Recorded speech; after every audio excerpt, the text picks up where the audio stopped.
Boa noite a todos, sejam todos muito bem-vindos a mais um Evangelho. Gratidão a Deus e gratidão a Jesus por mais esta oportunidade, pela oportunidade de mais um aprendizado. Graças a Deus. E o tema de hoje é obsessão. Então, começamos com a seguinte pergunta: o que é obsessão? De acordo com o Evangelho segundo o Espiritismo, a obsessão é a ação persistente que um espírito mau exerce sobre um indivíduo. Apresenta caracteres muito diversos, desde a simples influência moral, sem perceptíveis sinais exteriores, até a perturbação completa do organismo e das faculdades mentais. Causas da obsessão.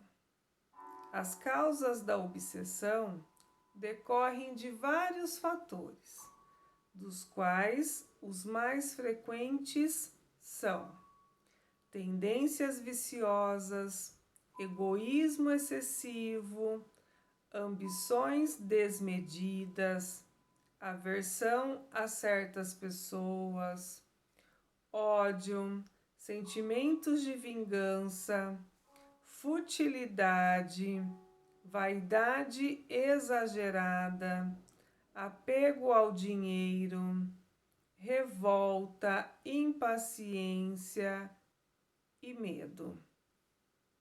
Tais estados emocionais representam invigilância em nossas vidas. São apenas alguns dos males morais que podemos oferecer como antenas aos nossos obsessores para a instalação de um processo obsessivo. Convém ressaltar que 1 minuto ou 1 instante de medo, revolta, impaciência e etc., não significa necessariamente que a pessoa esteja obsidiada, mas sim que uma ocasião destas poderá ser utilizada pelo obsessor. Caso estes estados de invigilância passem a ser constantes, repetindo-se e tornando-se uma atitude habitual, aí, obviamente, estará configurada a predisposição para o processo obsessivo.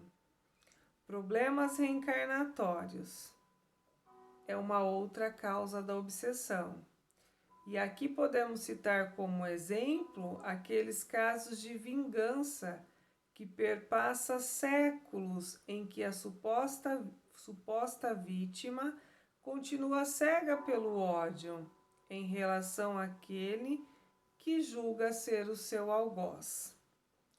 Por isso, sabiamente, Jesus nos recomendou que nos ajustemos com nossos inimigos enquanto estamos juntos no caminho. Vale lembrar que os espíritos obsessores não são os únicos culpados da obsessão. Podemos ter os seguintes casos de envolvimento obsessivo. Então, aqui vai citar alguns casos de obsessão. Então, nós podemos ter a obsessão de encarnado para encarnado, né? Ou seja, pessoas obsidiando pessoas, né? E segundo o codificador, existe em grande número entre nós, aqui no planeta Terra. E esse tipo de obsessão caracteriza-se pela capacidade que tem o encarnado de dominar mentalmente aqueles que elegem como vítimas. Este domínio mascara-se com os nomes de ciúme, inveja, paixão, desejo de poder, orgulho, ódio, e é exercido, às vezes de maneira tão sutil, que o dominado se julga extremamente amado, até mesmo protegido. Essas obsessões correm por conta de um amor que se torna tiranizante, demasiadamente possessivo, tolhendo e sufocando a liberdade do outro. E tem a obsessão de desencarnado para desencarnado, né? Espíritos que obsidiam espíritos, desencarnados que dominam outros desencarnados. São expressões de um mesmo drama que se desenrola tanto na Terra quanto no plano espiritual inferior. Os homens são os mesmos, carregam os seus vícios e paixões, as suas conquistas e experiências, onde quer que estejam. Por isso, há no além-túmulo obsessões entre espíritos, por idênticos motivos das que ocorrem na face da Terra. E há também a obsessão de encarnado para desencarnado. E esta obsessão, ela ocorre através das emissões mentais constantes de dor, revolta, remorso e desequilíbrio, que terminam por imantar o recém-desencarnado aos que ficaram na Terra, não lhes permitindo alcançar o equilíbrio de que carece para enfrentar a nova situação. A inconformação e o desespero advindo da perda de um ente querido. É bastante comum também que herdeiros insatisfeitos com a partilha dos bens determinada pelo morto se fixem mentalmente neste, com seus pensamentos de inconformação e rancor. As disputas de herança afetam dolorosamente os que já se desprenderam dos liames carnais. Todas as situações citadas irá atingir os desencarnados, caso estes ainda não conquistaram posição espiritual de equilíbrio. E há também a obsessão de desencarnado para encarnado, que é a atuação maléfica de um espírito sobre um encarnado. O processo obsessivo entre os seres invisíveis e os que estão encarnados parece ser o de maior incidência. Evidentemente, por ser mais fácil ao desencarnado influenciar e dominar a mente daquele que está limitado pelo veículo somático, o corpo físico. Agindo nas sombras, o obsessor tem a seu favor o fato de não ser visível e nem sempre percebido ou pressentido pela sua vítima. Esta incauta, imprevidente, desconhecendo até a possibilidade da sintonia entre os seres do plano espiritual e os da esfera terrestre, deixa-se induzir, sugestionar e dominar pelo perseguidor, que encontra em seu passado as tomadas mentais que facultarão a conexão. Estas tomadas são os fatores predisponentes, como a presença da culpa e do remorso. Nem sempre, contudo, o espírito está consciente da sua influência negativa sobre o encarnado. Não raro, desconhecendo a sua situação, pode, sem o saber, aproximar-se de uma pessoa com a qual se afinize e assim prejudicá-la com suas vibrações. Outros o fazem intencionalmente, a maioria com o intuito de perseguir ou vingar-se. Então, neste caso, nós temos essa situação, né, que muitos espíritos vão obsediar um encarnado de forma intencional, consciente daquilo que está fazendo, né? Inclusive sentindo prazer em relação a isso. Mas existem muitos casos também de espíritos que não têm noção. Muitos nem sabem que desencarnaram ainda e acabam se aproximando, né, de um encarnado, atraídos aí pela energia semelhante um do outro, e ele acaba prejudicando este encarnado sem ter noção que está fazendo isso. E existe a auto-obsessão. O homem, não raramente, é o obsessor de si mesmo. É o que assevera o codificador. A grande maioria prefere lançar toda a culpa de seus tormentos e aflições aos espíritos, livrando-se, segundo julgam, de maiores responsabilidades.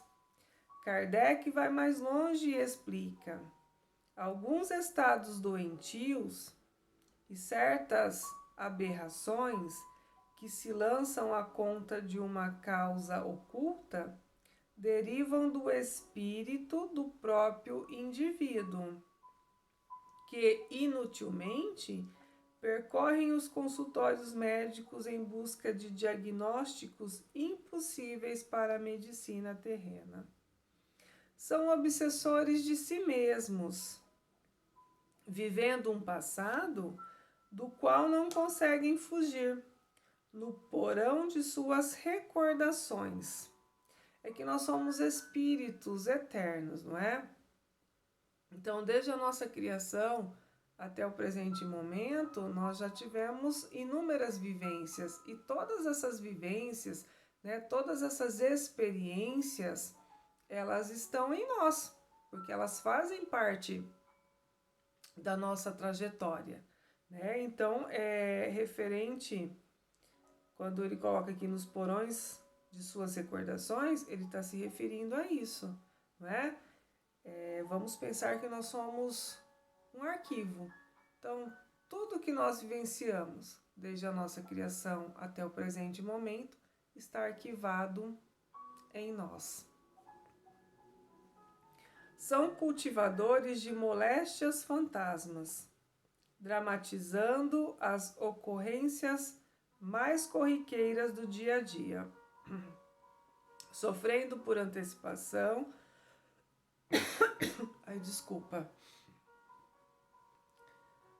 Sofrendo por antecipação situações que jamais chegarão a se realizar, flagelando-se com o ciúme, a inveja, o egoísmo, o orgulho, o despotismo e transformando-se em doentes imaginários, vítimas de si próprios, atormentados por si mesmos.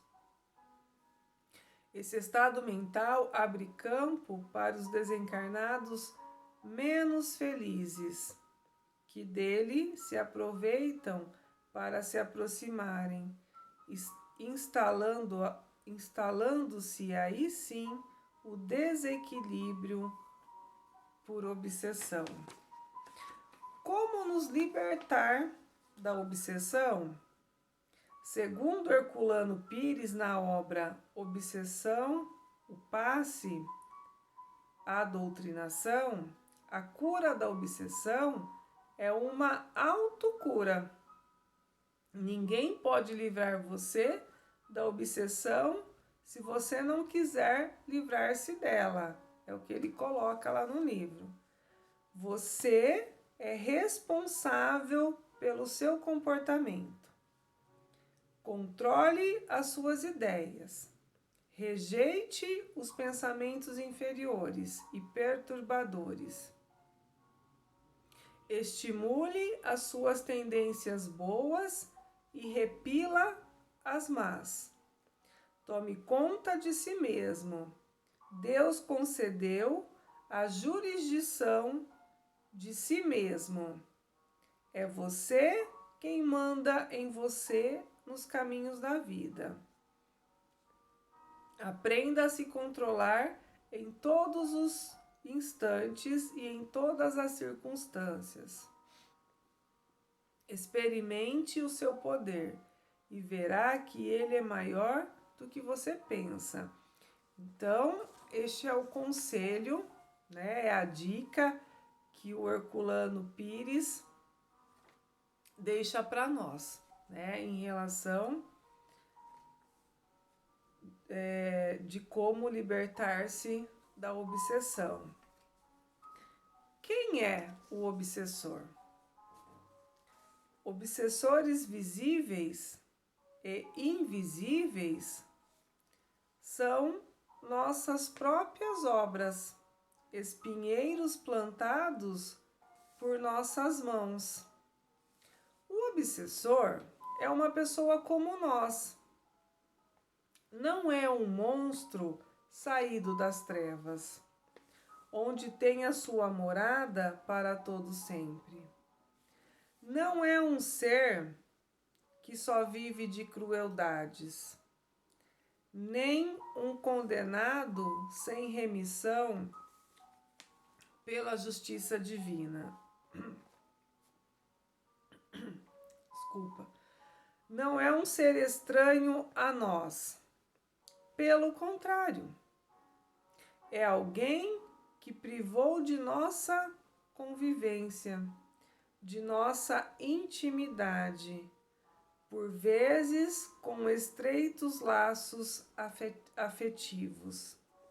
É alguém, talvez, a quem amamos outrora, ou um ser desesperado pelas crueldades que recebeu de nós, num passado sombrio, que a bênção da reencarnação cobriu com os véus do esquecimento quase completo, em nosso próprio benefício.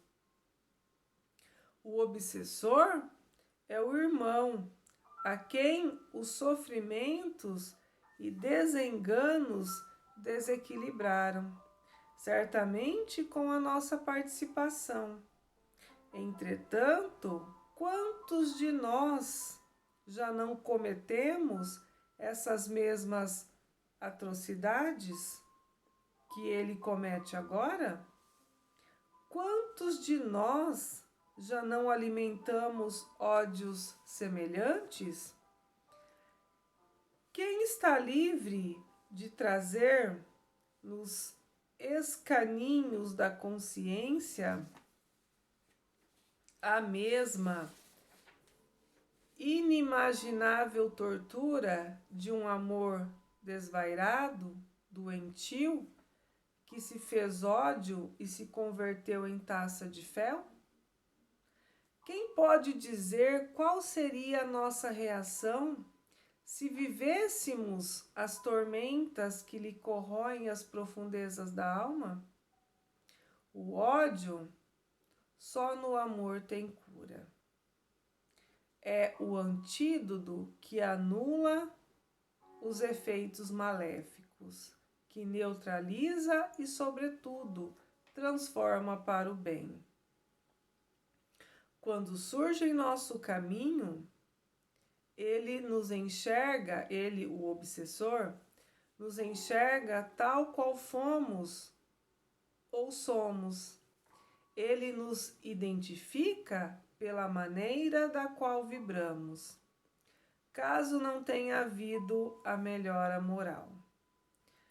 Não se iludirá se hoje nos apresentamos com outra capa, outra face.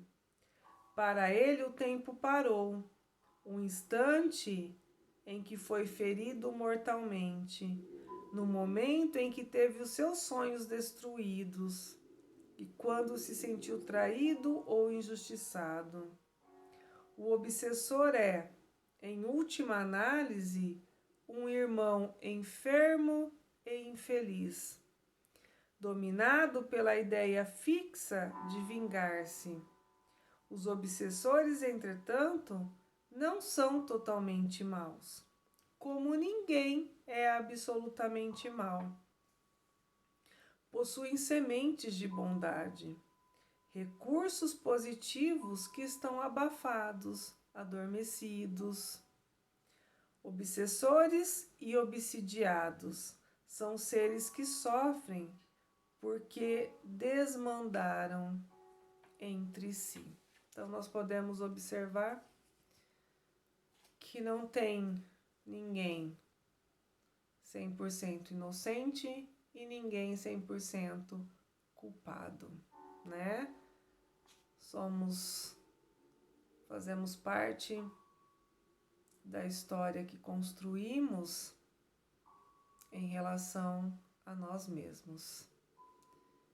E que se a história ela não foi muito feliz no passado, no presente nós podemos transformar com a força do amor, como nos foi ensinado nessa lição. E com muito amor em nossos corações, vamos vibrando pelo nosso amado e abençoado planeta Terra, pelos enfermos do corpo e da alma, pela união e reajuste familiar, pelos trabalhadores e por aqueles que encontram-se desempregados, por nossos irmãos que vivem pelas ruas, pelos governantes de todas as nações, por aqueles que habitam orfanatos, asilos, presídios, pela solidariedade e respeito entre as pessoas, por aqueles que estão retornando à pátria espiritual. E com a permissão de Deus nosso Pai e de Jesus nosso Mestre, vibremos por nós mesmos, para que possamos despertar para as verdades espirituais e assim enchermos-nos de coragem e confiança para fazermos as mudanças necessárias. E também rogamos a Deus e a Jesus a resignação e a compreensão para aceitarmos aquilo que não podemos modificar. Que assim seja. E para encerrarmos o nosso evangelho de hoje, convido a todos para fazermos a prece de Ismael e após a oração que Jesus nos ensinou. Glória a Deus nas alturas e paz na terra aos homens de boa vontade. Jesus, bom e amado Mestre, sustenta seus humildes filhos nas lutas desse mundo. Anjo bendito do Senhor, abre sobre nós as tuas brancas asas e abriga-nos do mal.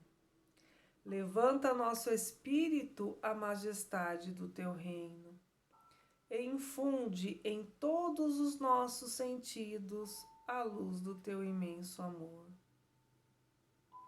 Jesus, pela tua sagrada paixão, pelos teus martírios na cruz, dá a esses que se acham ligados ao pesado fardo da matéria orientação perfeita de caminho e virtude, o único pelo qual podemos te encontrar. Jesus, paz a eles, misericórdia aos nossos inimigos, e recebe em teu seio divino a prece dos últimos dos teus servos. Bendita estrela, farol das imortais falanges, purifica-nos com teus raios divinos. Lava-nos de todas as culpas e atrai-nos para junto de teu seio, santuário divino de todos os amores.